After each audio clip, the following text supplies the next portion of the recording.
the next 15 days as we combat the virus. Each and every one of us has a critical role to play in stopping the spread and transmission of the virus. We did this today. This was done by a lot of very talented people, some of whom are standing with me, and that's available.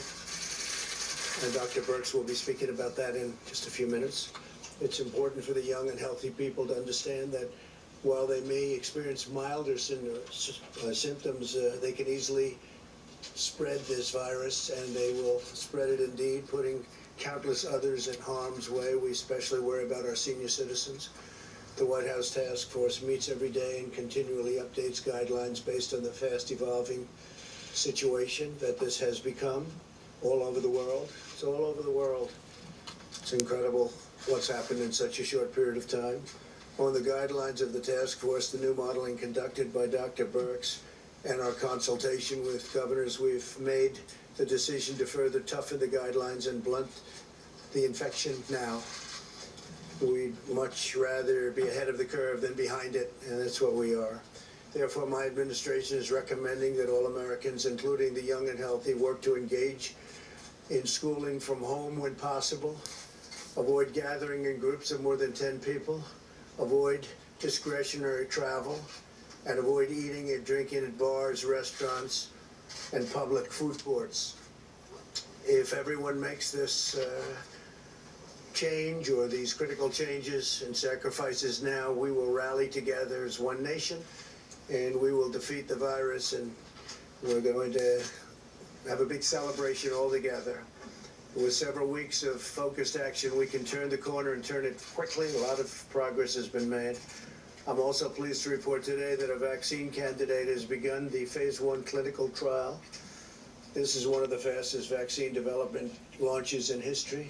Not even close. We're also racing to develop antiviral therapies and other treatments, and we've had some promising results, early results, but promising, to reduce the severity and the duration of the symptoms. And I have to say that our government is prepared to do whatever it takes. Whatever it takes, we're doing. We're doing it in every way. And with that, I'd like to just introduce Dr. Birx, who's going to discuss some of the things that we strongly recommend. Thank you. Thank you, Mr. President. I think you know over the last months we've taken very bold action to stop the virus from coming to our shores. And because of that, we gained time to really get together and understand the progress across the globe of what has worked and what hasn't worked. We now need to appeal to every single American so that they can have their role in stopping the spread of this virus. We've talked about things before about washing your hands, but we really want to focus on, if you are sick, no matter who you are, please stay home. If someone in your household is diagnosed with this virus, the entire household should quarantine in the house to prevent spread of the virus to others. The reason we're taking these strong and bold steps is because we know there is virus spread before you develop symptoms, and then we know that there's a large group, we don't know the precise percent yet, that actually is asymptomatic or has such mild cases that they continue to spread the virus. If your children are sick, please keep them home. Now, to our older population or those with pre-existing medical conditions, everyone in the household needs to focus on protecting them. Everyone in the household. I want to speak particularly to our largest generation now, our millennials. I have the mom of 2 wonderful millennial young women who are bright and hardworking, and I will tell you what I told to them. They are the core group that will stop this virus. They're the group that communicates successfully, independent of picking up a phone. They intuitively know how to contact each other without being in large social gatherings. We're asking all of them to hold their gatherings to under 10 people, not just in bars and restaurants, but in homes. We really want people to be separated at this time. To be able to address this virus comprehensively that we cannot see, for which we don't have a vaccine or a therapeutic.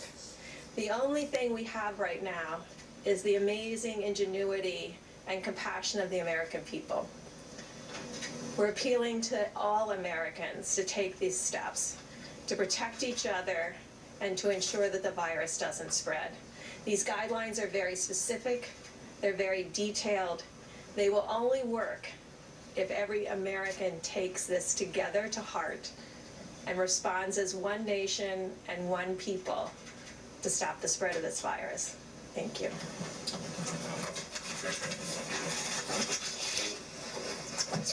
Thank you very much, Dr. Birx.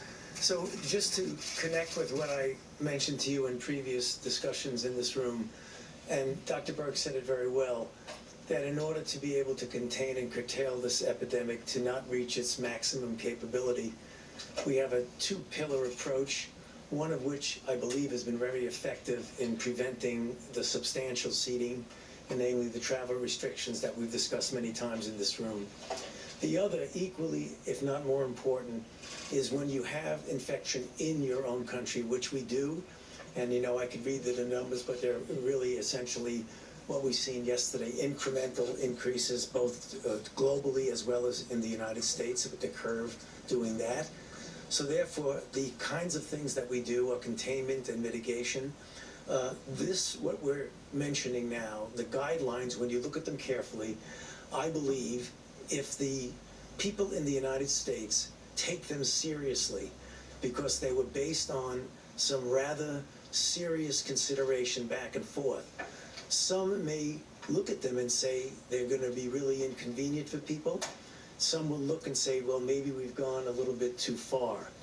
They were well thought out.